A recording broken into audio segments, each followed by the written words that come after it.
یو دوه کلمات په یو حدیث کې راغلي دي او هغه کلمات دومره قیمتي کلمات دي. رسول الله صلی الله علیه وسلم فرمایي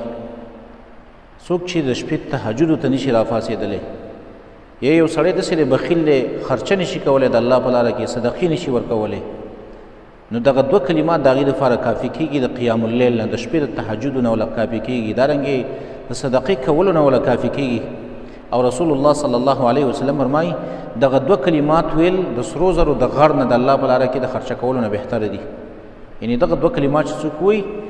د دې دومره لوی اجر دی لکه د سرو غر چې دی د الله په لاره کې خرچه کړی بلکې د هغې نه هم ډېر لوی اجر لري. حدیث کې راځي عن ابي امامه الباهلي رضي الله تعالى عنه ابي امامه الباهلي رضي الله تعالى عنه فرمایي قال النبي صلى الله عليه وسلم وی رسول الله صلی الله علیه وسلم فرمایلی دي من حاله الليل ان يكابده څوک چې د شپې تهجد ته نشي راپاڅېدلی قیام اللیل نشي کولی او بخل بالمال ان ينفقه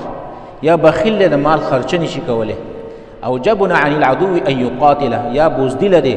د دشمن د کافرانو سره جهاد نشي کولی جنگ نشي کولی نو فليكثر من قول سبحان الله وبحمده.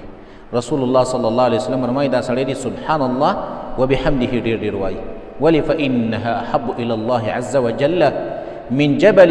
ذهب ينفقه في سبيل الله. ځکه دا سبحان الله وبحمده دا د الله په نسبت باندې دغه سرو زرو د غر نه غوره دي او بهتره دي کوم سرو زرو غر چې یو بنده د الله په لاره کې خرچه کړي. او دا حدیث امام طبراني راوړی دی. یو بل حدیث کې راځي ابي هريره رضی الله تعالی عنه فرمایي